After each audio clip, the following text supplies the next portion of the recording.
Se trata de tomar las fiscalías, mantener el control de la fiscal de la Nación. El Pleno del Congreso va a recibir una acusación contra Adela Espinosa para inhabilitarla.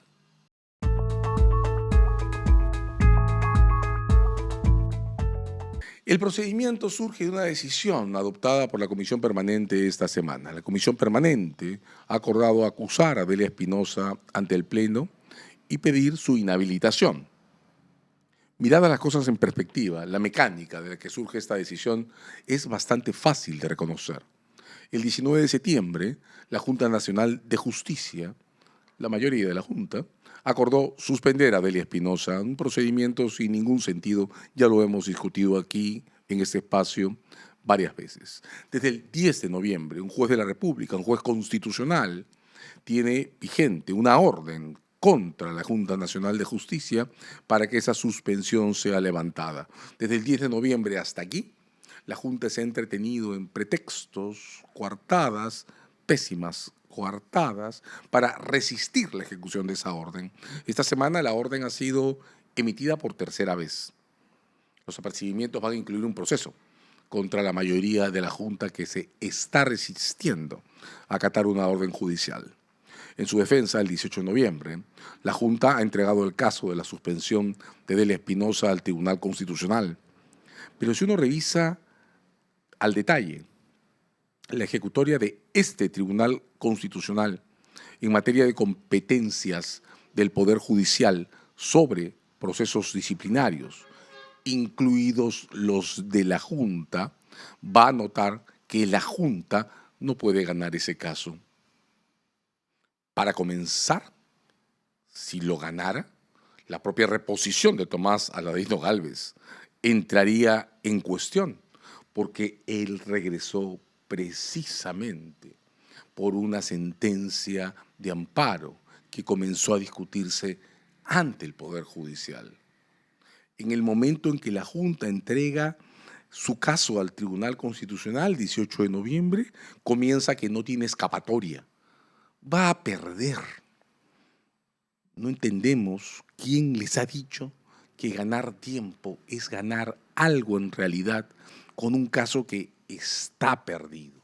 Pero así, en los estertores de este procedimiento, la Junta ha decidido, para agravar su posición a la larga, eso es lo único que está logrando, denunciar al juez que le está ordenando levantar la suspensión. Otra muestra de la forma en que perpetrar actos inviables complica la posición del perpetrador. También esa denuncia la van a perder, repito, esta semana. Después de haber sido denunciado, el juez les ha vuelto a ordenar que levanten esa suspensión. Arrinconada la Junta, siendo ahora imposible desde muchos puntos de vista sostener razonablemente una suspensión que debió ser levantada el 10 de noviembre. Lo que el Congreso está haciendo es tomar la posta de la Junta, tomar el control de ese caso y ensayar un nuevo expediente para mantener a la fiscal de la Nación fuera de las fiscalías, saltar de esta suspensión que se cae a pedazos por fallas de origen, a una inhabilitación permanente, removerla del cargo. El pretexto son los debates sobre la ley 32130, una ley aprobada en octubre del 24, promovida entre otros por Fernando Rospigliosi, que ahora es el presidente del Congreso. ¿Qué hace esa ley? Esa ley crea, comillas con crea, un procedimiento, el de investigación preliminar, que define como un espacio de actividades de control exclusivo de la policía, una investigación diseñada para ser desarrollada sin supervisión fiscal. La narrativa alrededor de la ley es la de una restauración. Fernando Rospigliosi, al defender esa ley, ha insistido sobre bases que son imaginarias, que lo que está haciendo es restituir competencias originarias de la policía que han sido, cree él, ilegalmente conculcadas por el Ministerio Público desde que el Código Procesal del 2004 está vigente.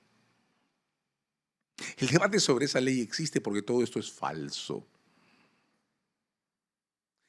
La policía investigaba delitos sin control de nadie mientras estuvo vigente el Código del 40 y antes de la Constitución del 79, aún un tiempo después, hasta que las primeras reformas derivadas de la Constitución se pusieron en vigencia. Lo hacía porque el procedimiento penal nuestro, originado en 1920, en realidad, con la primera reforma de los códigos de procedimientos, crecieron a la intemperie, sin ninguna regulación clara sobre la actividad policial y las autoridades. Para comenzar, no había fiscales, ni en 1920 ni en 1940, que fueran algo distinto a funcionarios de los tribunales. En 1940, cuando se cerró el diseño, los legisladores, Carlos Zavala Loaiza fue el autor del proyecto, imaginaban que se podía crear en el Perú una policía judicial como la española, adscrita a los juzgados de instrucción.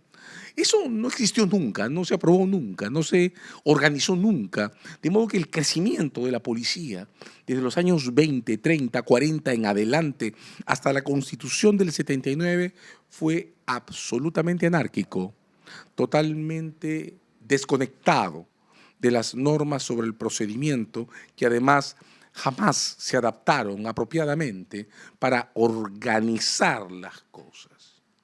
Ese caos es a lo que vuelve o quiere volver o pretende volver la ley 32130. Ese caos es el objetivo, el punto de referencia de la supuesta restauración que persigue Fernando Rospigliosi, utilizando una denominación, investigación preliminar, que jamás, lo repito, jamás fue policial.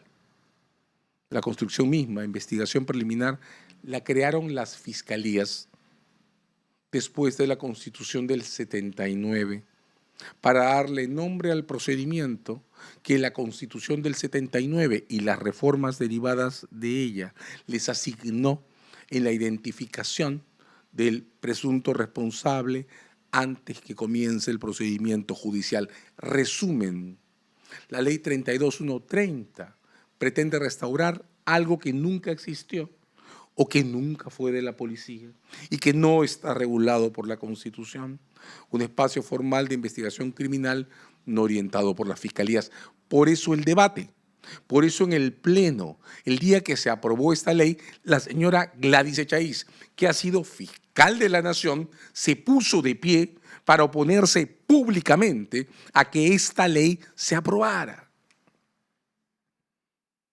El debate no es una broma. Pero bueno, es el pretexto con el que se está pidiendo la inhabilitación de Delia Espinosa, y el pretexto tiene una historia adicional. Aprobada la ley, producida las primeras discusiones que han dado origen a este debate, el Ministerio Público optó por acatar la decisión del Parlamento.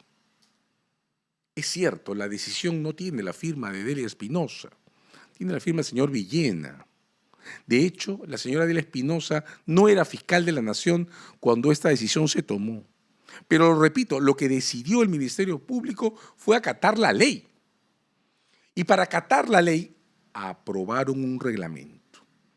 El reglamento de octubre del mismo año, del 2024, apenas aprobada la ley.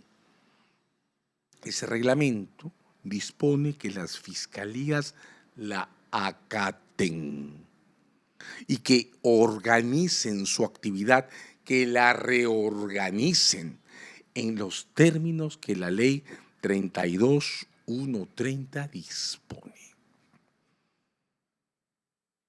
La preparación de una demanda sobre la inconstitucionalidad de la ley comienza después que en las fiscalías se aprueba el reglamento de octubre del 2024. Pero por esas confusiones que se producen cuando alguien lee lo que no entiende y discurre narrativamente sobre lo que no conoce, el señor Fernando Rospigliosi decidió declarar que el reglamento de octubre del 2024 era un acto de desacato. No lo era. Para comenzar, un reglamento no forma un acto de desacato. Para comenzar, los órganos constitucionales tienen atribuciones para observar cosas inconstitucionales, de modo que puede no gustarle el reglamento. Yo no sé si lo he entendido honestamente, pero el reglamento de octubre del 24 era una decisión arreglada a ordenarle a los fiscales de la República que más allá de sus posiciones personales acaten la ley 32130. Lo que ordena es que se reorganice la actividad de los fiscales para cumplir con lo establecido en la ley 32130. El señor Rospigliosi decidió que ese reglamento, contra lo que el texto expreso y claro de ese reglamento tenía, era un acto de desacato, de modo que proclamó que la Junta de Fiscales Supremos era toda una entidad prevaricadora. Esta construcción la usa con demasiada frecuencia, ¿no? Sobre todo cada vez que hay una discrepancia sobre las cosas en las que él cree. Y denunció la aprobación del reglamento ante el Congreso. Bien, la Subcomisión de Acusaciones Constitucionales, mientras empezaba a morir el caso de la Junta, eligió esa denuncia, recomendó acusar a los miembros de la Junta de Fiscales Supremos, que claro, para octubre del 24 no incluían ni a Tomás Aladino Gálvez ni a Patricia Benavides. Llevó el caso ante la Comisión Permanente. La Comisión Permanente lo pasó por un cernidor de coyuntura y decidió acusar a Adelia Espinosa, que asumió el cargo de fiscal de la Nación algunos días después de la aprobación del reglamento del periodo del señor Villena. Pero la Comisión Permanente no se ha dado cuenta del detalle. Tampoco, por supuesto, la Comisión Permanente se ha dado cuenta que el reglamento que está usando como pretexto para promover esta inhabilitación no ordena inaplicar la ley. Lo que ordena es inaplicarla. Cosas que solo pasan ahora entre nosotros, ¿verdad? La Comisión Permanente del Congreso, nada menos que la Comisión Permanente del Congreso, va a llevar ante el Pleno una acusación contra la señora Adelia Espinosa por un acto que no es de su periodo de mandato en la Fiscalía de la Nación, sino del periodo del señor Villena. Y la va a llevar al Pleno por un acto, la aprobación de ese reglamento, que no contradice la ley 32130, sino que al contrario ordena a las fiscalías cumplir con sus disposiciones. La cuestión sobre la discrepancia con la ley 32130, además, como digo, instalada después de la aprobación del reglamento de octubre del 24, no ha tenido la forma ni siquiera de una inaplicación por inconstitucionalidad. El reglamento no ordena inaplicar la ley no se ha inaplicado en las fiscalías. Lo que hicieron las fiscalías fue presentar una demanda ante el Tribunal Constitucional para que sea el Tribunal Constitucional y no las fiscalías quien decida si todos los contenidos compilados por la ley 32130, hay más textos normativos en esa dirección, eran o no constitucionales. Este es un caso entonces en el que además la Comisión Permanente lleva ante el Pleno al Ministerio Público, en realidad a la Fiscal de la Nación, por un reglamento que no fue aprobado durante su periodo, sino en el de su antecesor, que no contradice una ley, sino que ordena cumplirla, y que es antecedente no de un acto de inaplicación siquiera, sino en realidad de una demanda que no resuelven las fiscalías, sino que resolvió el Tribunal Constitucional. La sentencia del Tribunal Constitucional sobre la ley 32130 es de julio del 2025. Julio del 2025. Y el Tribunal Constitucional puso el balón en el medio. El tribunal declaró que iba a tolerar la vigencia de la ley 32130 como constitucional, siempre que sea interpretada en sus contenidos en función a lo que tiene dispuesto el texto constitucional, y declaró literalmente en esa sentencia que dentro del texto constitucional no es admisible diseñar espacios de investigación del delito que no puedan ser controlados por el Ministerio Público. En la sentencia del Tribunal Constitucional de julio del 25, el Ministerio Público, y esto lo declara el actual Tribunal Constitucional, es y debe seguir siendo el centro gravitacional de la investigación del delito. De modo que los contenidos de la ley 32130, que el Tribunal Constitucional tolera, deben ser leídos no en función a los contenidos que el señor Fernando Rospigliosi quiso imprimir para entender esa ley, sino en función a lo que tiene la demanda de la Fiscalía. Respeto a la Constitución, prevalencia del Ministerio Público sobre un procedimiento general en el que el Tribunal Constitucional sí concede un peso específico innegable, ya lo ha tenido en realidad siempre, a las autoridades policiales. Para poder respaldar la acusación de la Comisión Permanente que respalda la posición de Fernando Rospigliosi, el Pleno entonces va a tener que dejar de leer algunas cosas evidentes. La resolución que nombró a Adelia Espinosa como fiscal de la Nación, que tiene la fecha de su encargo y que muestra que fue posterior a la aprobación del reglamento de octubre del 24.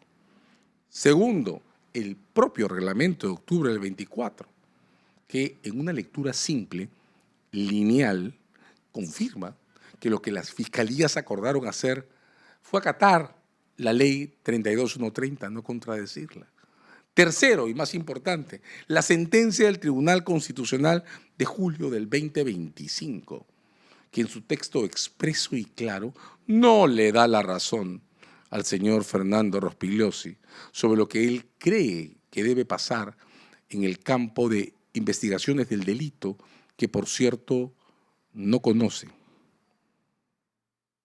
Es posible promover un procedimiento oficial en el Pleno del Congreso de la República sobre estas bases, en contra de 3 textos expresos y claros, en contra de toda una línea de tiempo que va a una dirección absolutamente distinta a la que establecen los cargos.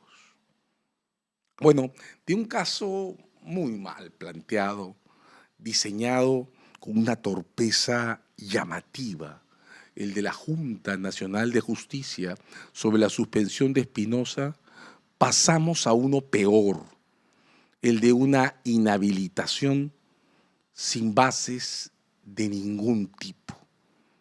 Y mientras se desarrollan estos debates, el fiscal de la Nación interino, en lugar de defender los fueros del Ministerio Público, se entrega a sí mismo la presidencia de una comisión diseñada por él, a la que encarga la revisión de las leyes de organización de la Fiscalía.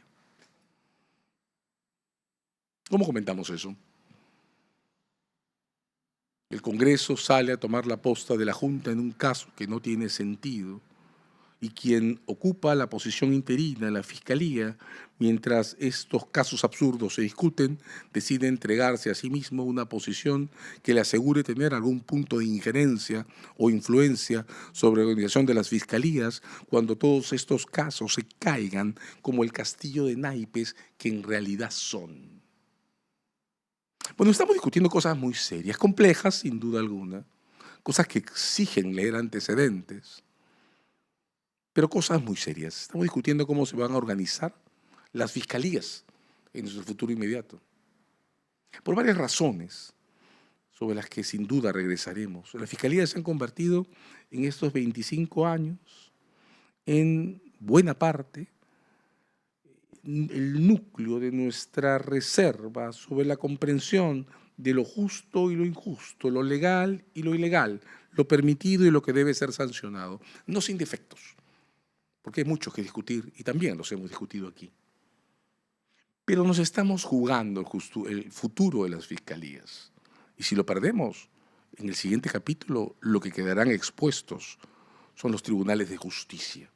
De modo que esta es una discusión que no debemos perder de vista, porque la regla básica de convivencia institucional supone que no toleremos historias irracionales, argumentos no fundados, contradicciones tan groseras con lo que dicen los hechos y la ley, como las que se están registrando hace ya un buen tiempo en esta historia.